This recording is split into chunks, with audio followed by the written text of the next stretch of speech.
En lugar de dibujarlas en el plano, las pasan por una esfera. Cuando las pasamos por una esfera, mientras que las líneas paralelas en el plano no se cruzan, en la esfera sí, ¿no? Las puedo hacer quizás. Entonces, dado que se puede negar ese axioma, resulta que no era como tan verdadero, en ese sentido tan fuerte, en el que se entendían los axiomas de Euclides. Y no fue realmente una tragedia, porque lo que pasó cuando descubrieron que se podía negar el axioma es que se empezaron a desarrollar nuevas geometrías. Se empezaron a crear nuevos axiomas distintos que en diferentes espacios nos daban diferentes geometrías. Pero rompe con un paradigma, con el paradigma de lo que se entendía hasta ese momento como axioma y de lo que se entendía como la geometría del espacio. Bueno, ese fue uno de los accidentes que llevaron a Frege a hacerse esas preguntas, y el otro fue el surgimiento del análisis. El surgimiento del análisis matemático, que es el surgimiento del cálculo, con Leibniz por un lado, con Newton por el otro lado, es una área totalmente desconocida, es dejar de entender al mundo como un montón de puntos discretos que están separados entre sí y empezarlo a entender con una idea que filosóficamente es muy interesante y muy complicada, que es la de continuo, ¿no? La idea de tener un continuo en el cual no importa cuánto dividas, siempre hay algo más. Entre cualesquiera dos puntos en el continuo siempre hay otro. Entonces esta idea del tiempo, del espacio como continuo, pues es muy novedosa para esas épocas, pero viene como de la nada, como que no se la esperaban. Y entonces esas dos cosas sobre todo desatan la preocupación de Frege por dar un fundamento a la matemática, por tener una idea más clara de lo que un axioma debe de ser, por tener una idea más clara de lo que quiere decir estar justificados en tener una creencia matemática, etc. Entonces, bueno, esas dos son las preocupaciones de Frege, así como comienza la historia, y hay que empezar por algún punto, y entonces el más obvio, si queremos explicar la matemática, es empezar por explicar los números naturales, los números que nos sirven para contar. Entonces, bueno, ahí les empiezo la guía con una breve introducción, que dice básicamente lo que les acabo de decir ahorita. Si ven a la mitad del párrafo de la introducción, el recorrido comienza desde el logicismo de Frege, cuya estrategia fue traducir los enunciados de la aritmética en proposiciones lógicas, cuya verdad resulta necesaria y cognoscible a priori. Esa es la meta de Frege. La meta de Frege es agarrar todas las proposiciones de la aritmética, proposiciones como esa que está ahí, e ir regresando en enunciados cada vez más básicos, que al final de cuentas terminan en enunciados que únicamente hablan acerca de lógica, únicamente utilizan leyes de la lógica para fundamentarse. Entonces, como la lógica se puede conocer a priori, la lógica no necesita que vayamos al mundo y experimentemos para ver que sus verdades son de hecho ciertas, para ver que se cumplen las leyes, entonces eso nos brinda una fuente de justificación epistémica. Bueno, ¿qué le pasa a Frege? Nada, pasa lo siguiente. La idea era, Frege desarrolla, con esta preocupación de fundamentar la matemática, desarrolla su trabajo, lo que les decía ahorita, que es como la primera formalización que se hace de lógica de segundo orden, en el trabajo de la conceptografía. La conceptografía es un sistema formal que Frege desarrolla, que tiene como finalidad ser este fundamento al que al final de cuentas vamos a llegar cuando terminemos de traducir todos los enunciados de la aritmética. Una vez que terminemos de traducir estos enunciados de la aritmética y tengamos enunciados puramente lógicos, los enunciados puramente lógicos están dentro de un sistema que es formal, que se puede conocer a priori, que es lo que él presenta en la conceptografía. Entonces, toma la conceptografía, que tiene toda la lógica que actualmente identificamos como la lógica de segundo orden, y a este trabajo le agrega una nueva ley. Esta ley es la ley fundamental 5, que es la que escribo así que pueden encontrar al principio de la guía. La ley fundamental 5 dice que dos conjuntos son iguales. A la primera, en la expresión tenemos el conjunto de todas las zetas que tienen la propiedad de que es igual al conjunto de todas las. A primera vista, esa parece como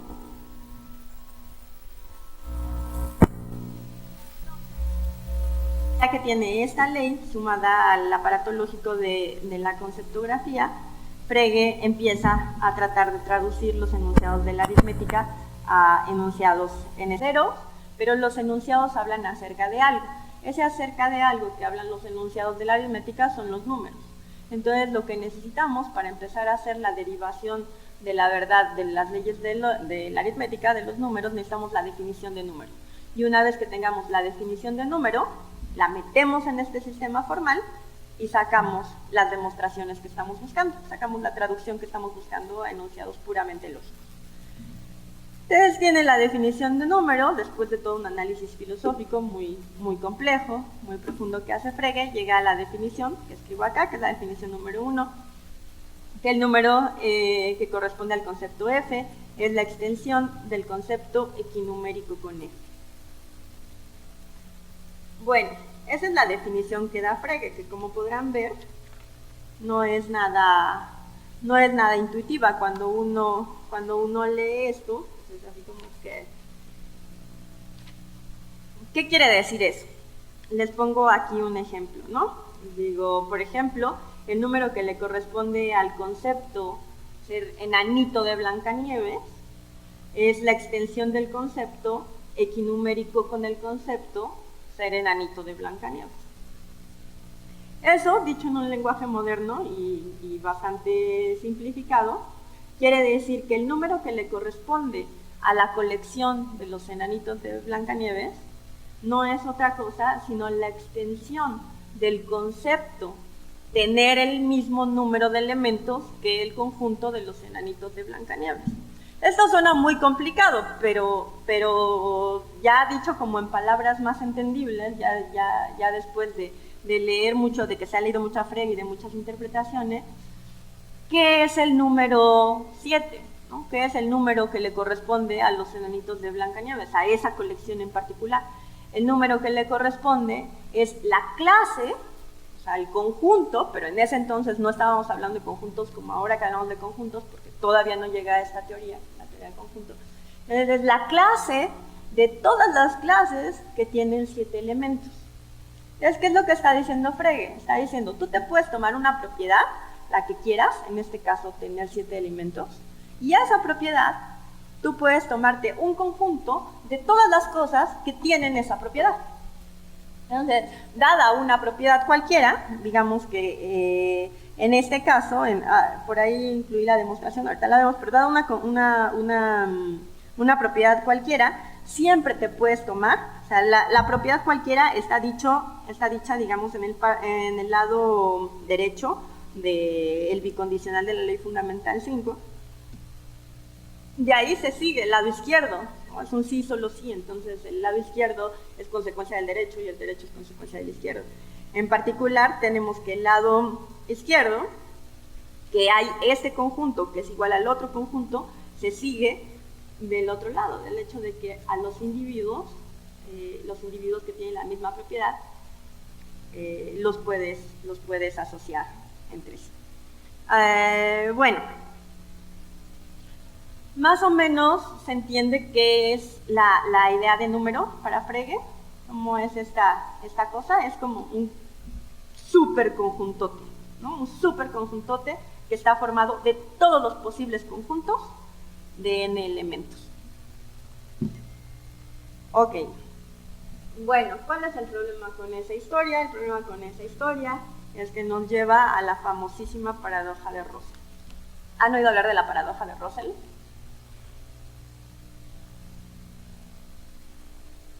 ¿Sí o no? No.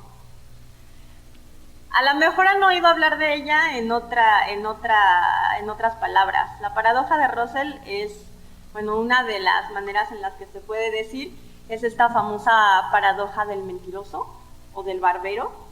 Ya se puede decir de un montón de maneras. Basta con formular una propiedad que sea referencial.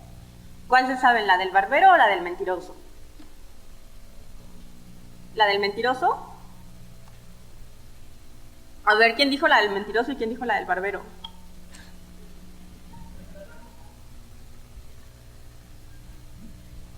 A ver, allá atrás.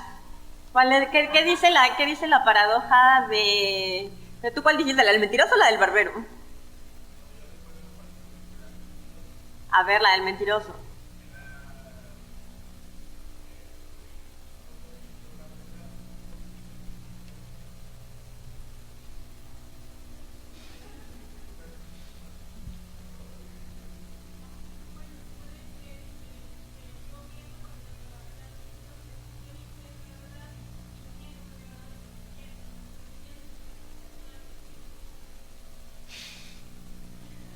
A ver, la del barbero. Por acá alguien dijo que se había oído la del barbero.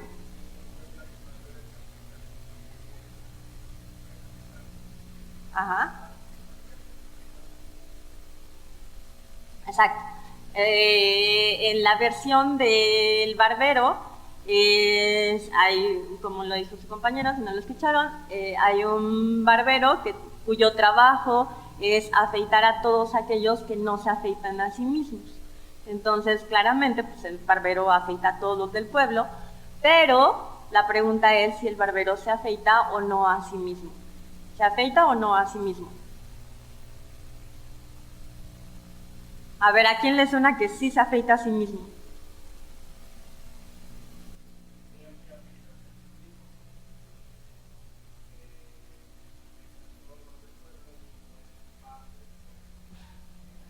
Pero acuérdate que la propiedad para ser afeitado por él es ser del pueblo y no afeitarse a sí mismo. Entonces él cumple la primera parte, pero como es la conjunción, para cumplirla tiene que cumplir todo.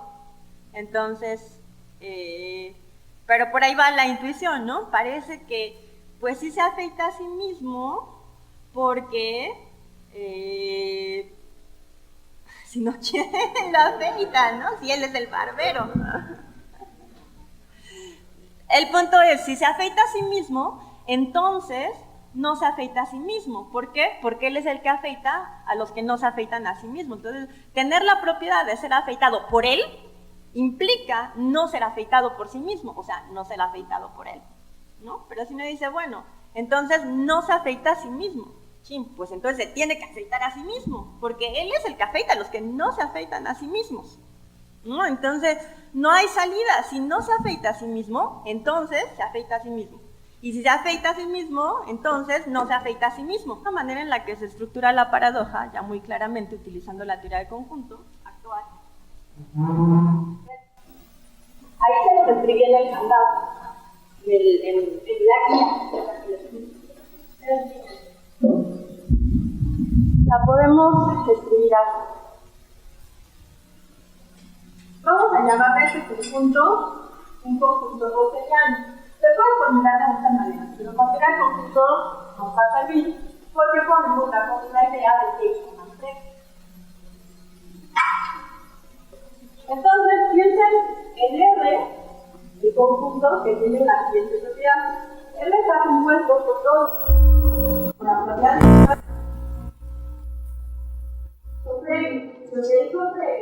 con esta ley 5, y ahorita vamos a ver la demostración de cómo se explica esta paradoja. Lo que hizo con esta ley 5 es, tú dame una propiedad, la que sea C4, C5, cualquier propiedad, y yo te doy un conjunto de las cosas que tienen esa propiedad. Yo te voy a dar una colección, ¿no? Si tú me das la propiedad 3, el 3 va a ser el conjunto de todos los conjuntos que tienen 3 elementos. Entonces, vamos a darle una propiedad a ese conjunto y vamos a ver cuánto te sale. Y la propiedad que le vamos a dar va a ser parecida a la de ser mentiroso que dice verdades, a la de ser un barbero que no se va a recibir. Y la propiedad es no pertenecerse a sí mismo, ¿no? Ese es el conjunto de todas las X que tienen la propiedad de que X no le pertenece a X. Y la pregunta aquí es, R pertenece a R. ¿Cómo ven que me dicen? ¿R pertenece a R?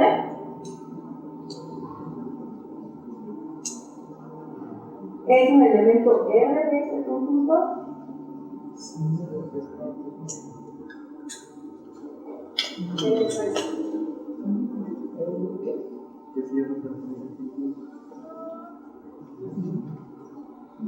¿Sí? ¿No?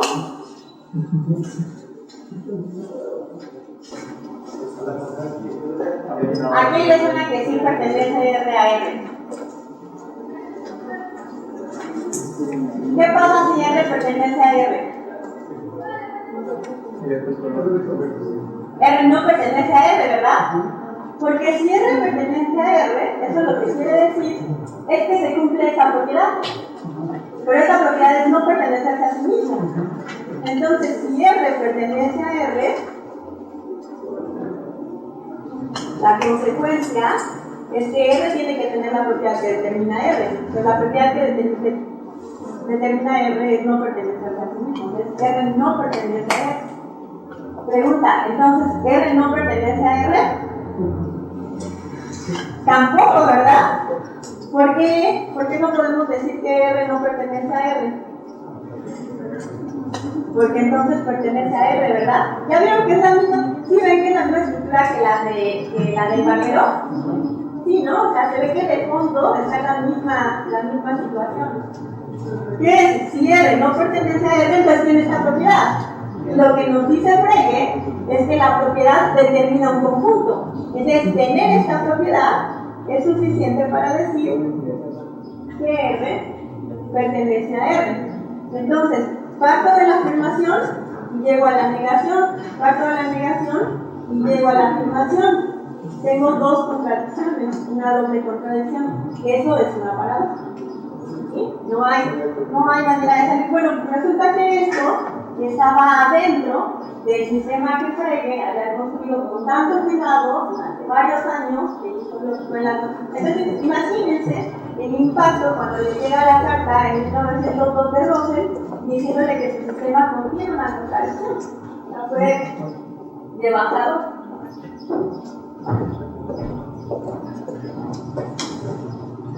Pero acuérdense que la pregunta que estamos nosotros discutiendo es ¿qué hace verdadera salvación? Aquí viene la demostración, no tenemos que clavarnos mucho en ella.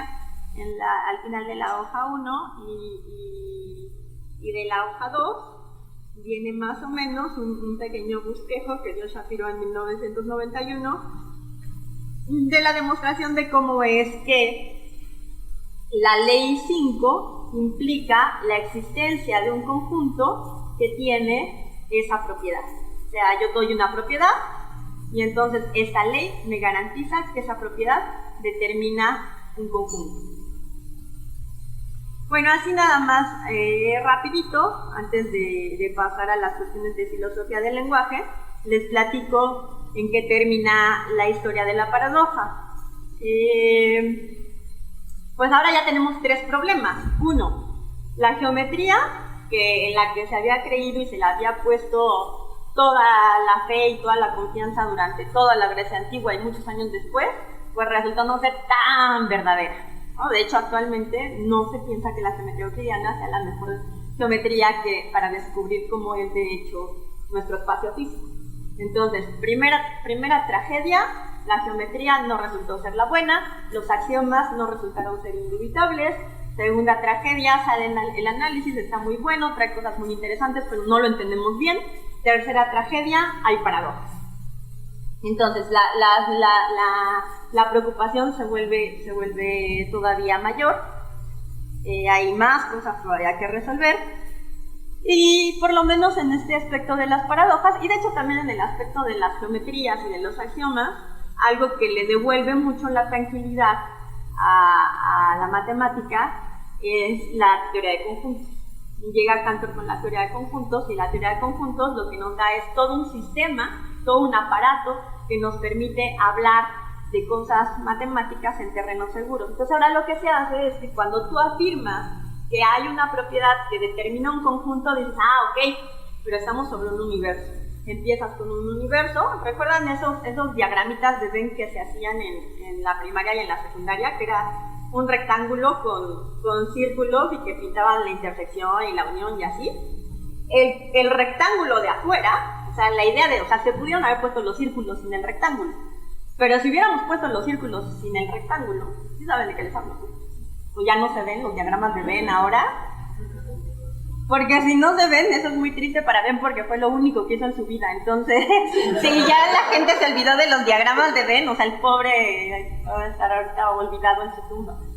Bueno, el punto es que estos diagramas, si se acuerdan, la idea de iluminar la parte de la intersección, iluminarla, siempre había afuera un rectángulo.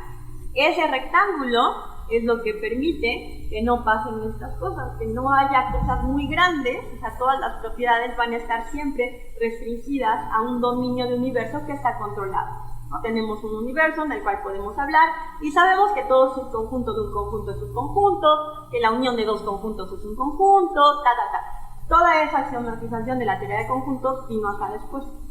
Entonces, esa fue como la manera de resolver la paradoja. Es simplemente decir, bueno, ¿qué pasa con R?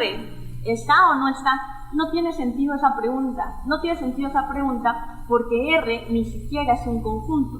Porque para que R sea un conjunto, o sea, la manera en la cual se hacen los conjuntos hoy en día, es que ven esa X que está ahí solita, ¿no? Ahí dice R es igual a todas las X, tal que X no pertenece a X.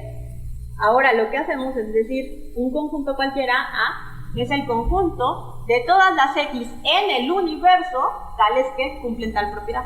Ese pequeño detallito de acotar los dominios de discurso resuelve este problema. Entonces, hoy en día la matemática se hace sobre teoría de conjuntos, se formaliza con teoría de conjuntos y eso nos restringe para que no nos salgan bichos muy extraños, ¿no? Hay cosas que no se pueden decir, pues eso lo podemos decir, pero no es un conjunto, se acabó, no es de nuestro interés. Entonces, bueno, no es una respuesta como muy interesante, pero es una respuesta muy útil. Es algo que resolvió las preocupaciones de los matemáticos en aquella época. Bueno, entonces, pues después de la paradoja, el proyecto de Frege fracasa. Frege trata de arreglarlo, entonces lo que hacen es cambiar la ley 5 por este principio de Hume, que está al principio de la página 2. El principio de Hume dice que la cardinalidad de la clase de las F's, el número que tiene el conjunto de todas las cosas que son F, va a ser igual al número del conjunto de todas las cosas que son G, si y solo si hay una biyección entre F y G. O sea, si y solo si puedo poner en correspondencia 1 a 1 a cada una de las F's, le toca una y solo una de las F's. Si puedo hacer eso, entonces eso me garantiza que tengo el mismo número tanto de F's como de G's. Entonces, cuando cambian este principio, si cambiamos este principio por la otra ley que decía que básicamente cualquier propiedad determina un conjunto, pues se resuelve la cosa.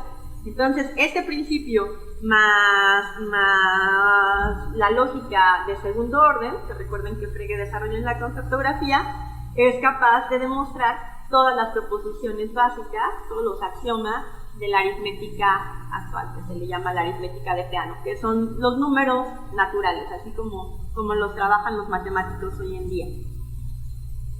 De todas maneras, Frege fracasa en el siguiente sentido. Aunque se hayan logrado demostrar todas esas proposiciones a partir de la lógica de segundo orden y de este principio, recuerden que lo que él quería, o sea, recuerden que la preocupación aquí es epistémica. Y si Elías no me mintió en el camino de la central de autobuses para acá, ustedes ya vieron algo de epistemología, han estado viendo cosas de epistemología. Entonces, como ya se habrán enterado, no es cualquier cosa decir que una creencia que es verdadera está justificada, ¿no? Ya este pequeño detallito de la justificación puede ser bastante complicado. Entonces, y fíjense en dónde estamos en las matemáticas, o sea, ya no digan ejemplos de quiero, cosas raras o fallas de la percepción, estamos en la matemática y de todas maneras no hay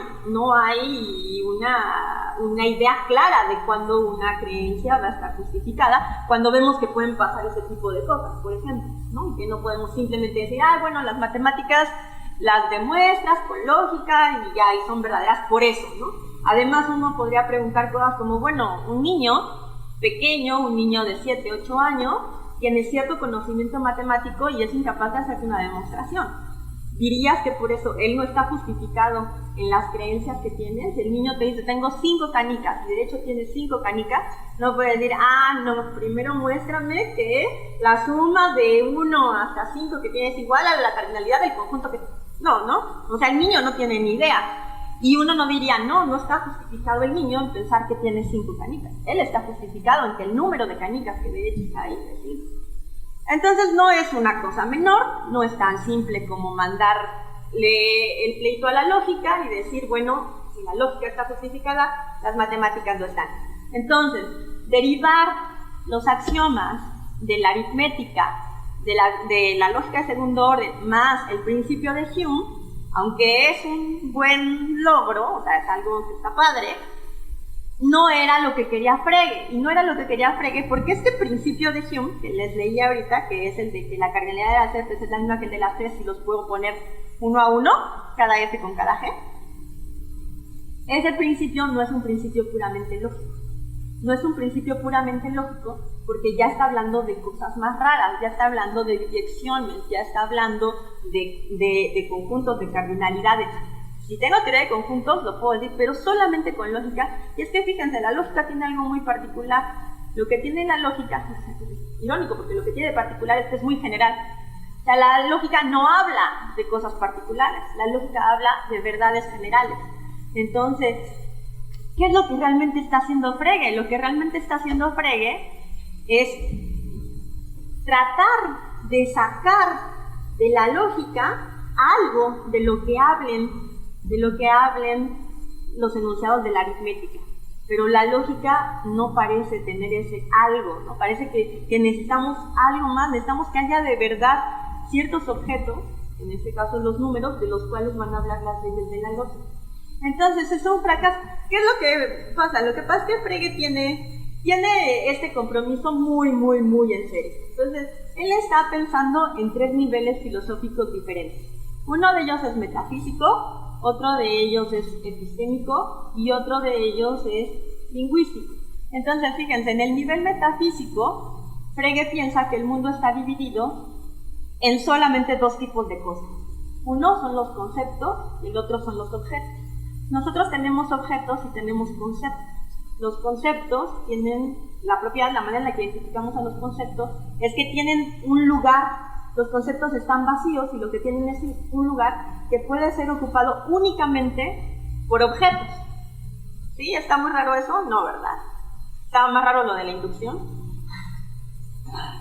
Bueno, supongo que tienen más familiaridad con este asunto de los objetos y los conceptos, ¿no? ¿Sí o no? Entonces, tiene la ontología de Frege está dividida en esas 2 cosas. Después de eso viene la filosofía del lenguaje, que ahorita vamos a ver dentro de la filosofía del lenguaje de Frege. En la filosofía del lenguaje de Frege tenemos el paralelo a esta división de conceptos y objetos. Tenemos predicados y tenemos términos singulares, tenemos ciertos nombres de los cuales predicamos ciertas propiedades. También lo podemos dividir en 2, ¿no? Tenemos las cosas que refieren a objetos y las cosas que refieren a propiedades. Otra vez está bien dividido todo en 2. Pero cuando nos vamos al terreno de la lógica, acuérdense que él lo que quiere es justificar esas verdades. Necesitamos lo mismo, necesitamos tener algo que sea como objeto y algo que sea como concepto. Pero la lógica sola, la lógica en sí misma, no tiene objetos. Por eso la teoría de conjuntos resuelve, porque la teoría de conjuntos de alguna manera introduce ciertos objetos teóricos que nos permiten tener un dominio de discurso. Esto ya está muy abstracto, entonces déjenme irme a lo de la filosofía del lenguaje y ahorita retomamos esto de las divisiones que tiene Frege y por qué falla el proyecto logicista. No, voy a decir. Ok. Bueno, ¿ustedes llevan clases de filosofía del lenguaje? ¿Sí? ¿Ya la llevaron? ¿Y se acuerdan de qué vieron en ella? Nada, ni un poquito. Bueno, entonces, el proyecto de la conceptografía, ya habíamos dicho, se trata de desarrollar un aparato lógico, un sistema formal que nos va a servir para fundamentar la aritmética. Y un elemento que es muy importante en cualquier sistema lógico, una cosa que no puede faltar, que necesitamos definir y que necesitamos decir que entendemos por ella y que necesitamos siempre, o sea, no podemos deshacernos de ella, es la identidad. La identidad, la relación de identidad, la relación de ser idéntico a sí mismo, la relación que tiene un objeto de ser idéntico a sí mismo, por ejemplo, es fundamental, ¿no? en cualquier aparato lógico. Entonces Frege se empieza a preguntar, a esto se le conoce como el nacimiento de la filosofía del lenguaje, por lo menos en esta tradición analítica, tiene una pregunta sobre la identidad entre nombres propios. Y aquí les puse algunos ejemplos, ¿no? Algunos ejemplos de identidad entre nombres propios son, por ejemplo, Clark Kent es Superman, Espero es fósforo, que es el clásico de Frege, o 2 más 2 es 4. ¿No? Esos son enunciados de identidad, entre nombres. Bueno, por nombres propios de todas maneras Frege entiende algo más complejo que lo que nosotros entendemos ahora por un nombre propio. Y la pregunta es la siguiente: ¿cómo es que si Luisa sabe que Superman vuela y además Superman es Clark Kent, Luisa no sabe que Clark Kent vuela? ¿Sí? No diríamos que Luisa sabe que Clark Kent vuela, ¿verdad? A pesar de que Luisa sabe que Superman vuela y que Superman es Clark Kent. Y claro, a uno se le viene bueno, es que lo que ella no sabe es que Superman es Clark Kent.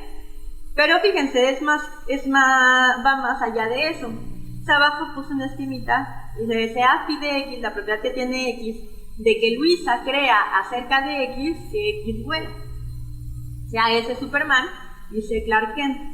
Entonces tenemos que la siguiente debería de ser una derivación válida. Si S tiene la propiedad phi y S es igual a C, entonces C tiene la propiedad phi. Pero la conclusión no es verdadera, porque Luisa no cree que Clark Kent vuela. ¿Cuál es la cuestión aquí? Pues la cuestión aquí, ¿para qué nos sirve este ejemplo?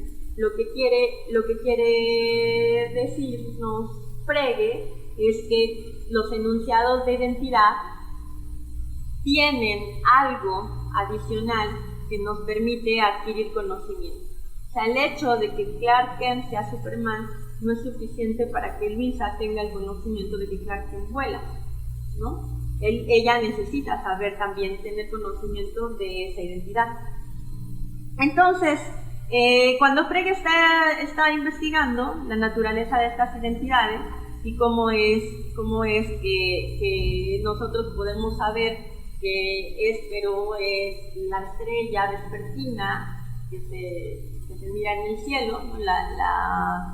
La primera estrella vespertina, Fósforo es la última estrella matutina que se ve en el cielo. Bueno, esta historia es como más larga, ¿no? Y es que hace mucho los griegos creían que la primera estrella que se ve en la tarde la llamaban Espero, y que la última estrella que se ve en la mañana la llamaban Fósforo.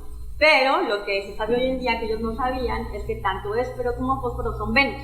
O sea, la primera estrella que se ve en la tarde es Venus y la última estrella que se ve en la mañana es Venus. Entonces ambos son el mismo astro celeste, pero como las identificaban los griegos, era como un objeto que tenía la propiedad de estar ahí en la mañana y otro que tenía la propiedad de estar ahí en la noche. Entonces, a pesar de que son la misma cosa, eso no se sabía, ¿no? El conocimiento de esa identidad se sabe a posteriori, se sabe después de cierta investigación. Frege está tratando de explicar como este fenómeno epistémico de los enunciados de identidad. Y entonces lo que tiene que hacer, o sea, pobre Frege, porque cada que se pregunta algo es, sale. Bueno, eso nos pasa a todos, ¿no? Nos preguntamos algo y salen más dudas. Entonces, a la hora de tratar de analizar estos enunciados de identidad y el fenómeno que representan, pues tiene que descomponer a todas las expresiones, a todos los enunciados. Y entonces llegamos a lo que aquí les puse como el principio de composicionalidad de la referencia. Y ahorita les digo por qué esto es importante para el asunto de las oraciones, de la aritmética. Entonces, fíjense, el principio de composicionalidad de la referencia, con el que Frege se topa tratando de explicar los enunciados de identidad, tratando de explicar cómo es que tenemos este conocimiento a priori de las identidades, aun cuando las identidades son necesarias, dice lo siguiente. Dada una oración declarativa simple, o sea, que no tiene una subordinada, de la forma f de alfa, donde alfa es un término singular que está por un objeto y f es un predicado que está por una propiedad, la referencia de la oración es su valor de verdad. Esta referencia será lo verdadero cuando, primero, el objeto denotado por alfa exista, y segundo, que ese objeto tenga la propiedad denotada por f. Y entonces, un ejemplo, a lo que les estoy diciendo tiene un montón de palabrería, pero es algo muy simple. ¿Qué quiere decir ese algo? Quiere decir que la oración, la mesa frente a mí es café. Qué casualidad, mira, coincidió con mi ejemplo, qué bien. Yo no conocía el salón y le atiné. Podría decir que sabía a priori. Entonces, la mesa frente a mí es café. ¿Es verdadera en virtud de qué? De que existe este objeto, el objeto al cual yo me refiero con el término la mesa frente a mí, y ese objeto con el cual yo me refiero con el término la mesa frente a mí, tiene la propiedad de ser café. Por eso es verdadero mi enunciado. Mi enunciado es verdadero porque hay algo, y ese algo tiene la propiedad que yo estoy predicando acerca de el término con el cual me estoy refiriendo al objeto, ¿sí? Es tan simple como es el principio de composicionalidad es ese, el de Frege es así, el enunciado completo es verdadero, su referencia es lo verdadero cuando el objeto del término singular existe y satisface la propiedad. Bueno, muy bien. Entonces, este principio de composicionalidad tiene que aplicar para los enunciados de la aritmética, porque así es como son verdaderos los enunciados. Los enunciados de la aritmética pues son cosas como el 2 es un número primo. Entonces, ¿cuándo es verdadero el 2 es un número primo? Bueno, ahí al principio de la charla les decía unas cosas sobre cuándo es verdadero algo, ¿no? Les dije, pues este es verdadero, si miren, se cumple para la primera, y siempre que se cumple para n, se cumple para n más 1, y miren, también aquí les voy a mostrar que es verdadero. Pero fíjense que esta idea de verdad va más allá de que yo pueda hacer una demostración formal, de la cual lo único que se puede decir es que no hay posibilidad de que sea falso. O sea, eso está bien, pero no se parece a la manera en la que es verdadera la mesa frente a mí es café. Entonces, bajo este mismo esquema, bajo esta explicación, el 2 es un número primo, va a ser una oración verdadera sí y solo sí. Existe un objeto que es al que me estoy refiriendo con el 2, y este objeto al que me estoy refiriendo con el 2 tiene la propiedad de ser un número primo. Ya son condiciones de verdad completamente diferentes a las que dije al principio de la plática. O sea, la condición de verdad ya no está dada por mi lenguaje, no está dada por mi sistema, está dada por el mundo. El mundo tiene que encargarse de hacer verdadera a mis proposiciones. Ese es el principio de composicionalidad. El mundo está compuesto de tal manera que cuando yo compongo el lenguaje, lo que obtengo son enunciados verdaderos. ¿Y qué es la verdad? La verdad es esa descripción adecuada de cómo los objetos portan ciertas propiedades. Esa es la explicación en este sentido de la filosofía del lenguaje de Frege, y bueno, desarrolla un montón de aparato teórico, desarrolla las nociones de sentido, referencia, se empiezan a hablar de contenidos y de significado, pero la verdad aritmética, la verdad matemática, tiene que encajar también con esa idea. Entonces, por un lado, tiene que satisfacer las leyes de la lógica, tiene que explicarnos, tenemos que explicar cómo estamos justificados en creer estos enunciados, y por otro, tiene que describir adecuadamente el mundo, tiene que adecuarse a cómo son los hechos. Bueno, les puse aquí la conclusión, y la conclusión de Frege, de este asunto de Frege, es que la búsqueda por fundamentar la aritmética y encontrar la justificación en nuestras creencias en las verdades aritméticas lleva a Frege tras importantes niveles filosóficos, a tres importantes niveles filosóficos, el metafísico, el del lenguaje y el de la lógica. Es fácil ver que hay una dualidad que aparece en el marco metafísico y que encuentra su dualidad paralela en el marco del lenguaje. Esta dualidad en el marco metafísico es la que se da entre los objetos y los conceptos, que era la que les decía ahorita. En el marco del lenguaje, la dualidad se traslada a términos singulares y a predicados. Pero ¿qué pasa en el caso de la lógica? En el caso de la lógica es que para poder hablar de estos objetos, Frege tuvo que hablar de cosas de las que no podemos hablar, ¿no? De cosas que no existen, que son los conjuntos dados por cualquier propiedad que yo enuncio. Entonces ya ahí ya no se pudo mantener el paralelismo entre estas dualidades, y ese es el fracaso del proyecto logicista. Pero realmente no podríamos decir que no nos dejó nada, ¿no? Nos dejó mucho. Se pueden probar las verdades de la aritmética a partir de la conceptografía con el principio de Hume, y además nos dejó toda la filosofía del lenguaje. Entonces, no es poca cosa lo que aportó Frege. A ver, dime, Elías, ¿cuánto tiempo me queda para ver que me brinco? Porque, como ven, eso no lo voy a hacer ni de chiste. 20 minutos. Ok. Bueno, entonces, si somos fregianos, si tenemos esta idea de Frege, fíjense que una consecuencia metafísica de dar las condiciones de verdad en estos términos que las dio él, es que los números tienen que existir. O sea, los números tienen que ser algo, tienen que ser ciertas entidades que van a tener el papel de hacer verdaderos a los enunciados de la aritmética. O sea, la oración 1 más 2 más 3 más 4 más 5 es igual a 5 por 6 entre 2, porque el objeto 1 relacionado con esa relación suma con el 2, relacionado con el 3, relacionado con el 4, relacionado con el 5, hacen verdadera a la oración que predica de ellos, que ellos no son otra cosa, sino el objeto 5 multiplicado por el objeto 6 dividido entre el objeto 2. Y así, con este principio de composicionalidad, esos números tienen que existir, y son ellos, y no el principio de inducción, ni las relaciones sintácticas, ni que la fórmula nos dio, los que hacen verdadera a esa proposición. Bueno, eso es ser realista.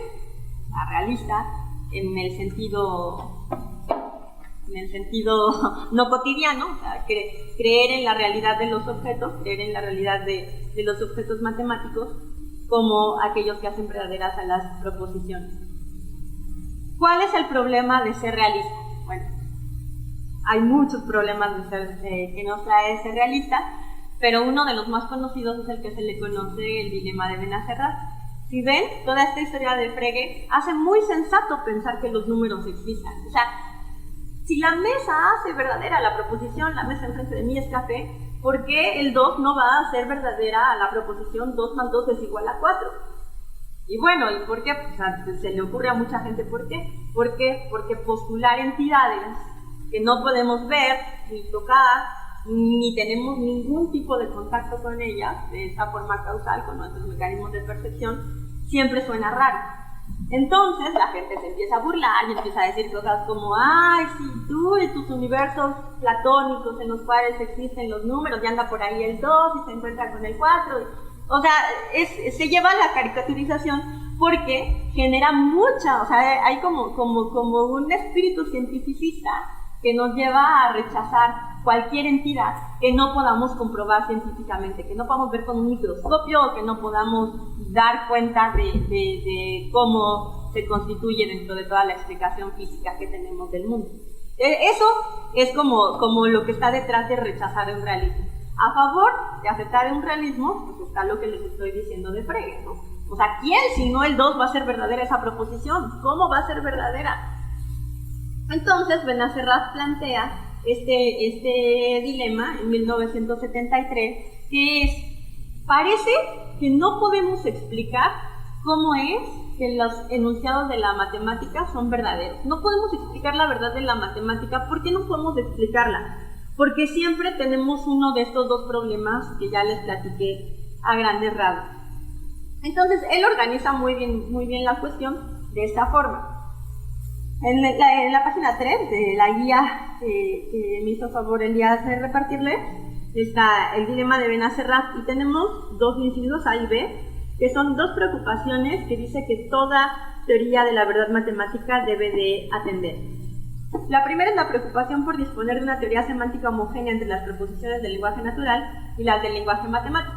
Esto quiere decir, si la manera en la que yo explico la mesa frente a mí es color café, es la que les dije ahorita, porque hay una mesa frente a mí que tiene la propiedad de ser café, no puede ser que les diga: pero ¿qué creen? Que las verdades aritméticas son verdaderas por otra explicación totalmente diferente.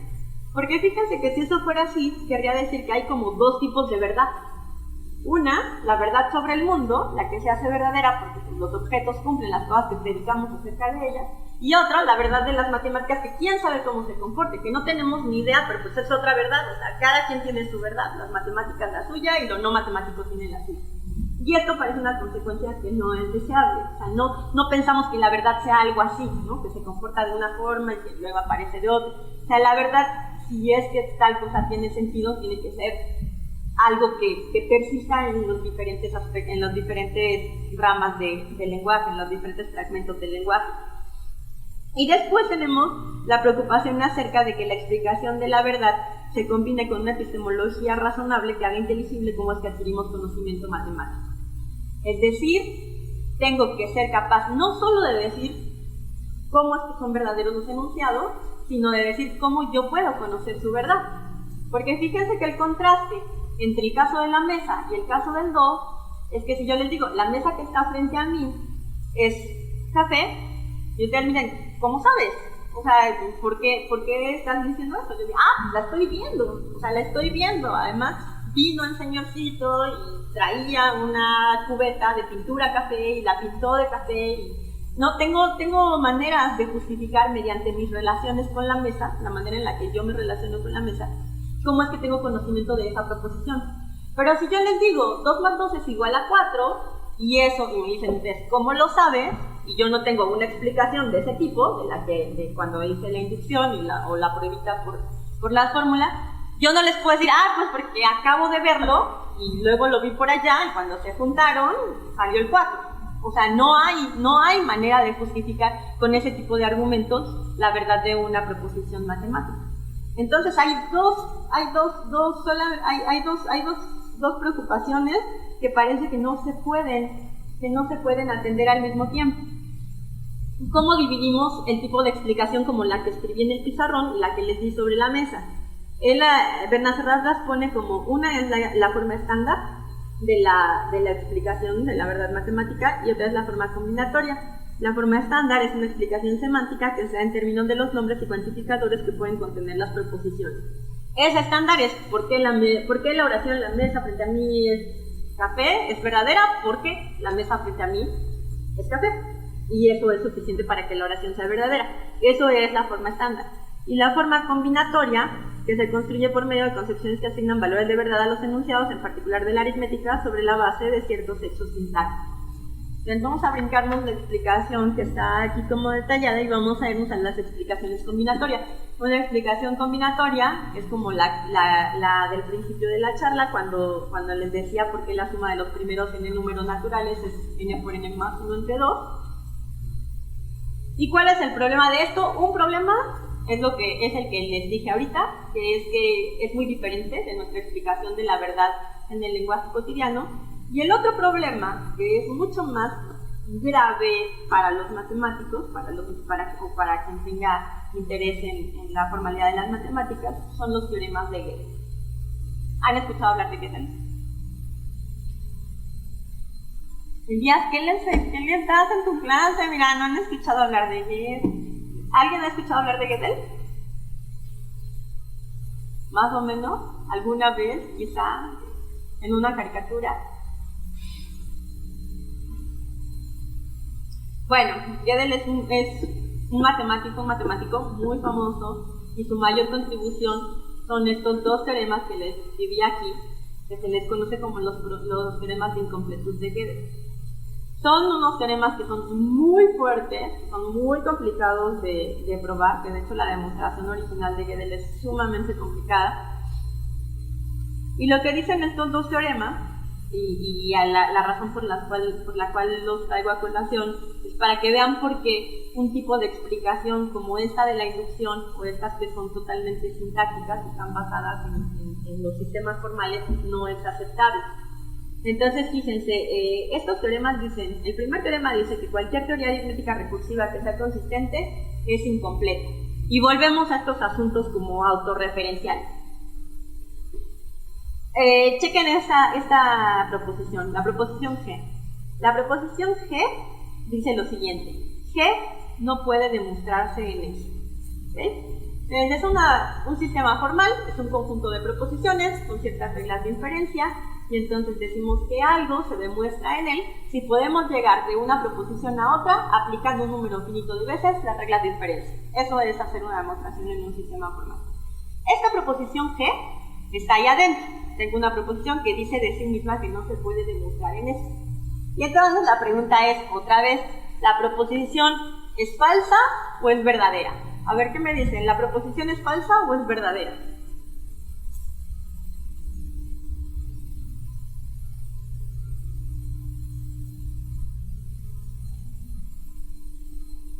¿Qué les parece?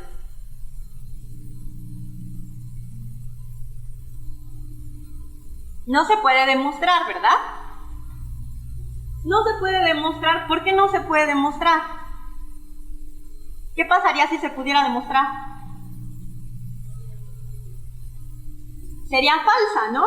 Fíjense, aquí hay un detallito, aquí hay una sutileza que es diferente al asunto del mentiroso, de la paradoja de Russell y del barbero.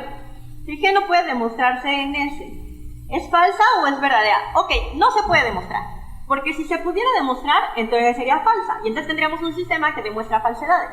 Y un sistema que demuestra falsedades, ¿para qué lo queremos? ¿Sí? No se puede demostrar, ¿es falsa o es verdadera?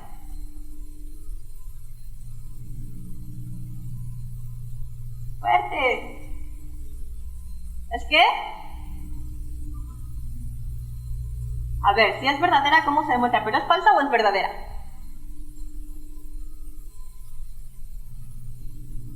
¿Es falsa o es verdadera? Sin miedo, ya se acabó el semestre, ya, si Elías los iba a reprobar, ya los reprobó, ya lo que hagan ahorita ya no cuenta para su futuro académico. ¿Es falsa o es verdadera? ¿Verdadera? ¿Quién más cree que es verdadera? ¿Quién cree que es falsa? Todos creen que es verdadera. ¿Quién cree que es falsa? Sin miedo, ¿es falsa o es verdadera? ¿A quién te sumas? ¿A los dos que creen que es verdadera o a los 0 que creen que es falsa? A los dos que creen que es verdadera. Es verdadera, ¿no? Porque no se puede demostrar. O sea, ya nos dijo su compañerita, no se puede demostrar, porque si se pudiera demostrar, entonces sería falsa, porque dice que no se puede demostrar. ¿Sí? Entonces, si no se puede demostrar, es verdadera, pero no se puede demostrar. ¿Se puede demostrar su falsedad? ¿Cuál sería su falsedad? ¿Cuál sería su negación?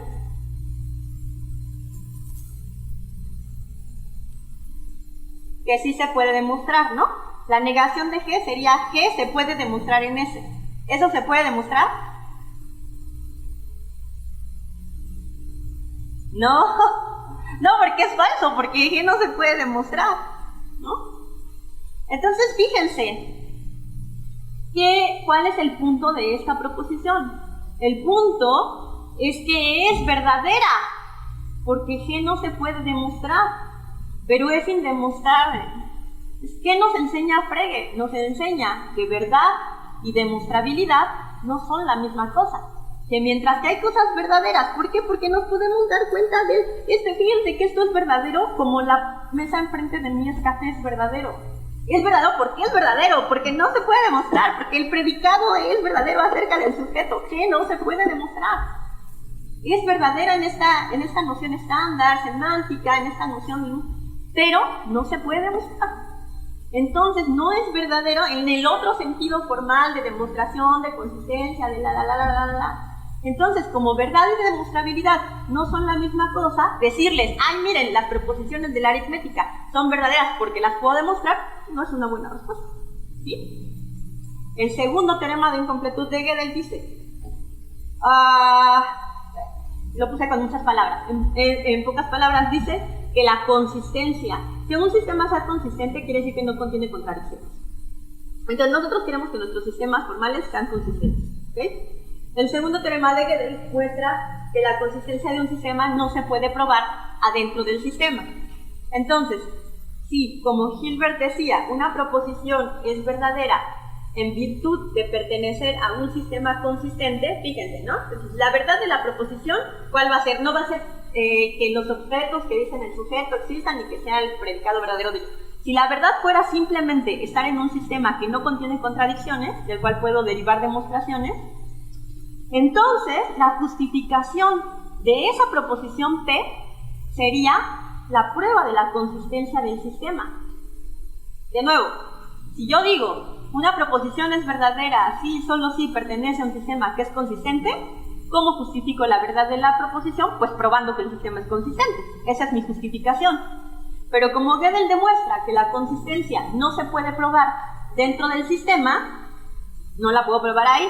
Ok, a lo mejor sí se puede probar, pero no dentro del sistema. Consideren S' otro sistema, en el cual sí puedo probar la consistencia de ese. Entonces tengo un sistema, tengo una proposición, no puedo probar ahí adentro la consistencia del sistema. Entonces me voy a uno más grande, desde ahí sí puedo probar que ese es consistente. Pero ahora no sé si S' es consistente. ¿Qué hago? Bueno, váyanse uno más grande, vamos a S'. Ok, S' muestra que S' es consistente y S' muestra que S es consistente. Recuerden que S contiene a P. Caray, pero S' es consistente. No lo puedo probar ahí adentro, me tengo que ir a otro sistema. ¿Qué pasa? Nos conduce a un regreso infinito. Se ve claramente que es, entonces nunca encuentro la justificación para P, porque la justificación para P estaba dada por la prueba de la consistencia en S, que no se puede dar en S, se quiere S', etcétera, etcétera, etcétera, etcétera. Regreso infinito no es aceptable como justificación en un sentido epistemístico.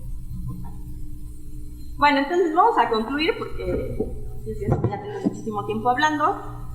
Entonces, bueno, les iba a dar dos ideas más de cómo se puede responder. O sea, entonces, ¿cuál es el dilema? El dilema es, por un lado, si digo que la verdad de las proposiciones de la aritmética está dada por los objetos a los que refieren sus términos singulares, en este caso son los números, ¿no?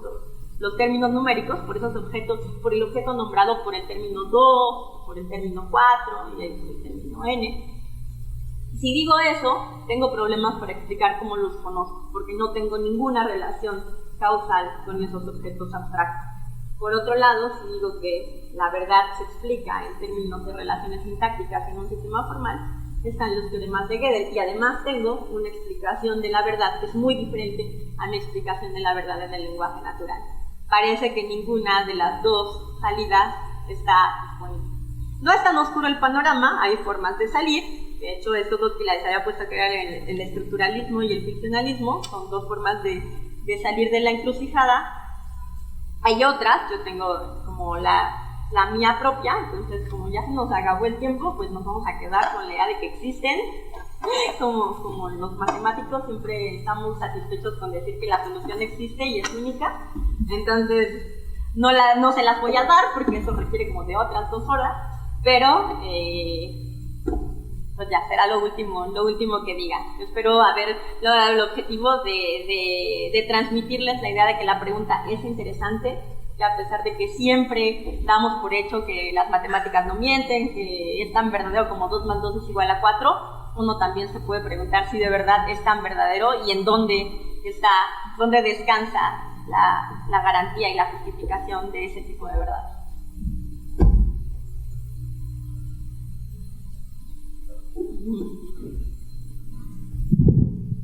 Pues muchas gracias, Melissa. Pasamos a la sección de comentarios, preguntas. ¿Alguien? ¿No? Bueno. Dicen que no con mucha convicción, ya déjame salir. Vale, si no, yo tengo una pregunta. Me gustaría en realidad saber tu opinión sobre la hipótesis del continuo. ¿Sobre qué? ¿Sobre si es verdadera o falsa? O la posibilidad de determinar si es verdadero o falso. Ok, la hipótesis del continuo. ¿Saben cuál es la hipótesis del continuo? Los alumnos del día saben cuál. Yo no sé cuáles son tus alumnos. A ver, ve feo a uno de tus alumnos para que nos diga cuál es la hipótesis del continuo.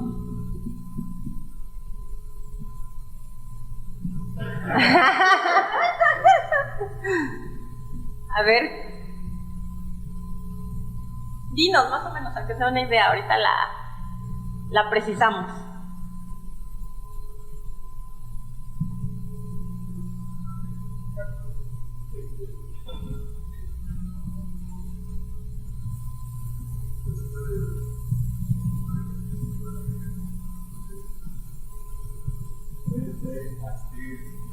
Por ahí va, sí.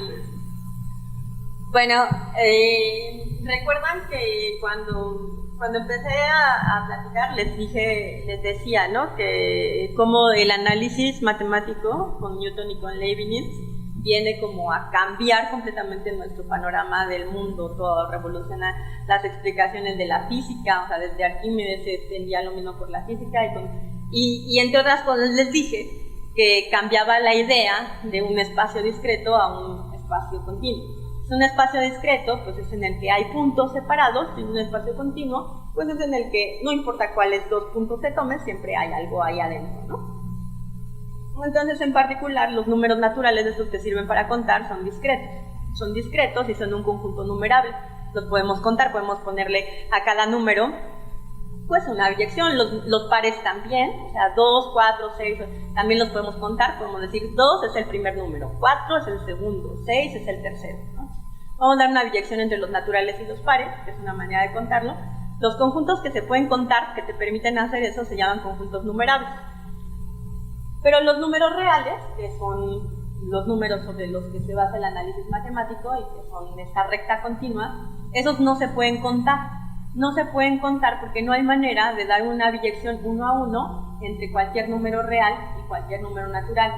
Entonces, con Cantor y toda la aritmética de infinitos, viene esa diferencia entre ser un conjunto numerable y un conjunto no numerable. Entonces, aunque ambos son infinitos, uno de ellos es un infinito más grande que el otro, porque mientras que uno lo puedes contar, el otro ni siquiera lo puedes contar.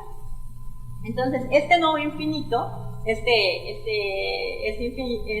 infinito que ya no se puede contar y que es más grande que el infinito de los números naturales, se conjetura que es Aleph 1. Aleph 1 es el nombre que se le da o sea, Aleph son las letras con las cuales se cuentan los cardinales. Entonces ya en vez de contar así de tengo un punto, tengo una unidad, 2 unidades, 3 unidades, tengo este infinito y este infinito más grande.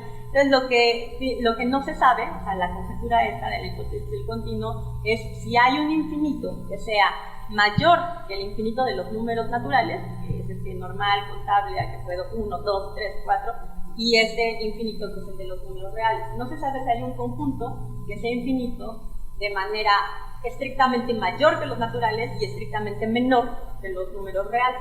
Entonces, no se sabe si hay ese cardinal, el cardinal que está entre esos dos cardinales. Entonces la hipótesis del continuo es que sí existe. No es que sí existe, no, ¿verdad? Es que no existe. Es que no existe. La hipótesis del continuo es que no existe ese cardinal. Entonces, como esta oración G que vimos con Gödel es un ejemplo de un indecidible.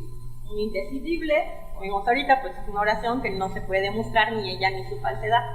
La hipótesis del continuo es otro indecidible.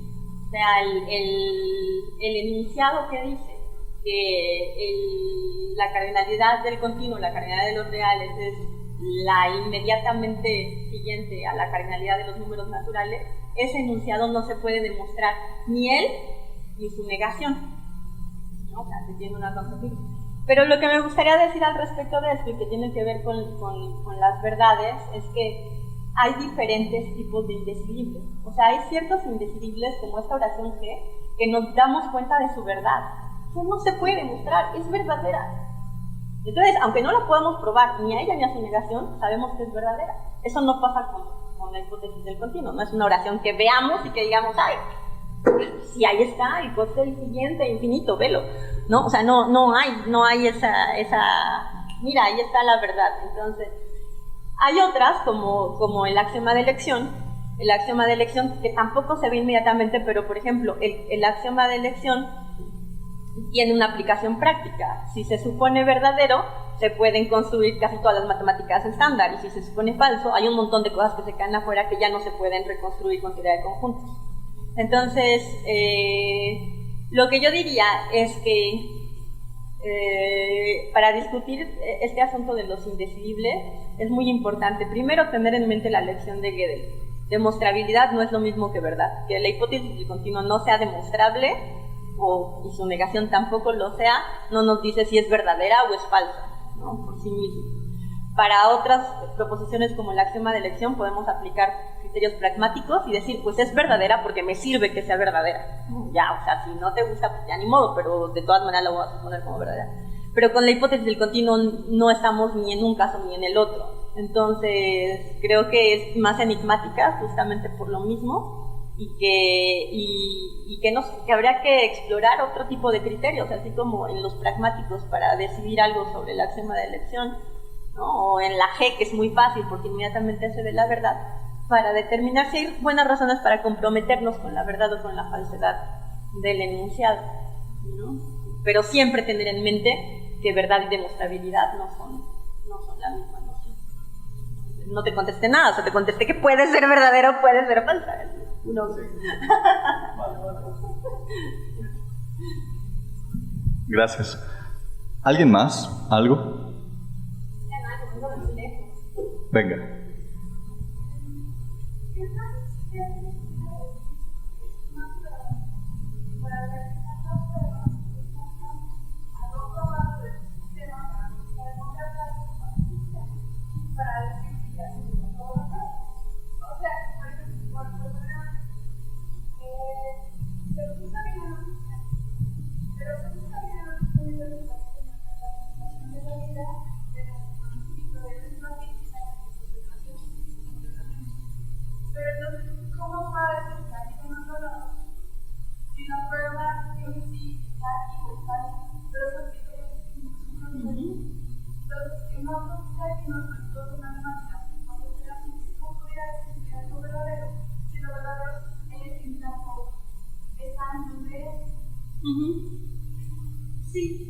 Sí, tiene, yo sé que son cuestiones difíciles como de expresar verbalmente, pero tiene mucho sentido lo que estás diciendo, y justamente Hilbert, que era como el defensor de estas teorías combinatorias de la verdad, donde la verdad está dada, pues sí, por todo un sistema, ¿no? Y las cosas tienen sentido en ese sistema, construye lo que es la teoría de la prueba. Y la teoría de la prueba justamente te permite analizar las pruebas. Y de nuevo puedes decirle, bueno, pero esa teoría de la prueba, ¿en qué está justificada? O sea, tengo que traer una teoría de la prueba que me diga que la teoría de la prueba es... Y ya así nos podemos seguir. Por eso es que esa es justamente como el núcleo y el corazón detrás de un proyecto como el de Frege, ¿no? Detrás de eso de no se trata como de construir ad hoc explicaciones y decir, mira qué bonito sale, ¿no? Sino, ¿qué es lo que te va a dar la prueba? Pues la prueba te la va a dar el mundo. Nosotros podemos pensar, bueno, yo tengo mi definición de vida, pero como mi definición de vida, claro, si me voy a otro planeta a buscar vida, estoy buscando vida como yo entiendo vida, bajo mis conceptos. Y por eso ese tipo de preguntas siempre nos llevan al lenguaje. ¿Ves? Siempre nos llevan al lenguaje. O sea, el sistema al final el más final en el cual podemos hablar es el lenguaje natural, más allá de que construyamos y axiomaticemos sistemas particulares. Entonces, pues sí, cuando yo vaya a buscar vida, voy a buscar algo que satisfaga la noción y el concepto que tengo en mi sistema de lo que es vida. Pero que haya o no haya vida, fíjate que hay un sentido en el cual es verdadero o falso, independientemente de mi lenguaje. ¿Sí? O sea, ahí va a haber algo, y ese algo va a satisfacer o no el término con el cual yo me estoy refiriendo a vida. Pero eso va a estar o no va a estar ahí, diga yo lo que diga, o le llame a lo que le llame. Lo que puede pasar es que yo no me dé cuenta, porque yo diga, no, eso que está ahí no es vida porque no satisface las condiciones que yo le doy al concepto vida. Pero eso está ahí. O sea, solamente que la manera en la que yo accedo a eso es ya mi lenguaje. Y estamos constreñidos por él, sí. ¿Tenemos otra alternativa? Pues no. Pero el mundo sigue estando ahí. ¿Qué es lo que hay que hacer? Hay que sofisticar tanto como podamos, a lo que normalmente hacemos, sofisticar tanto como podamos el lenguaje. Eso hace las ciencias, ¿no? También, por ejemplo, si los biólogos van y encuentran algo y dicen, bueno, pero como que no satisface mi concepto de vida, entonces, ¿qué concepto satisface? Híjole, ninguno. Entonces tengo que trabajar en un concepto que capture esa cosa que está, de hecho, ahí, ¿no? Dada por el mundo.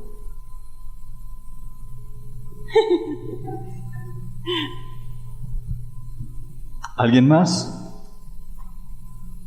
¿No? Bueno, si no, muchas gracias otra vez a Melissa, muchas gracias a todos. Bueno, le entrego a Melissa su constancia. Muchas gracias, Melissa. Y bueno, agradecerles a todos por haber estado viniendo al seminario durante todo el curso. Agradecer, por supuesto, a la facultad por haberlo acogido, a la coordinación por haber llevado a cabo este proyecto, a YMX TV una vez más por haber estado transmitiendo el evento. Y ya lo dije en la primera sesión, pero bueno, lo volveré a decir dado que es la última, a la Sociedad Matemática Mexicana, al Instituto de Matemáticas de la UNAM, al grupo de computación del CIMBESTAF, al grupo de Raimundo Morado, la Facultad de Ciencias de la UNAM, que contribuyeron a la difusión del evento. Y un último detalle respecto a sus constancias de asistencia. Tere